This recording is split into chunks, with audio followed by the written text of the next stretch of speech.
Hey guys, my name is Elijah, and in this tutorial I will show you how to organize pages in Notion.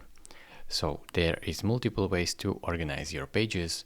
So in this left menu you will see your pages. If you click on these three dots right here, you can sort them manually or from the last edited. So manually you can just drag and drop them wherever you like. So let's say I will want to have this ABC as second and this habit tracker as third. I can do that really quickly right here. If I want to sort them from last edited, I can do it right here. Just click on last edited.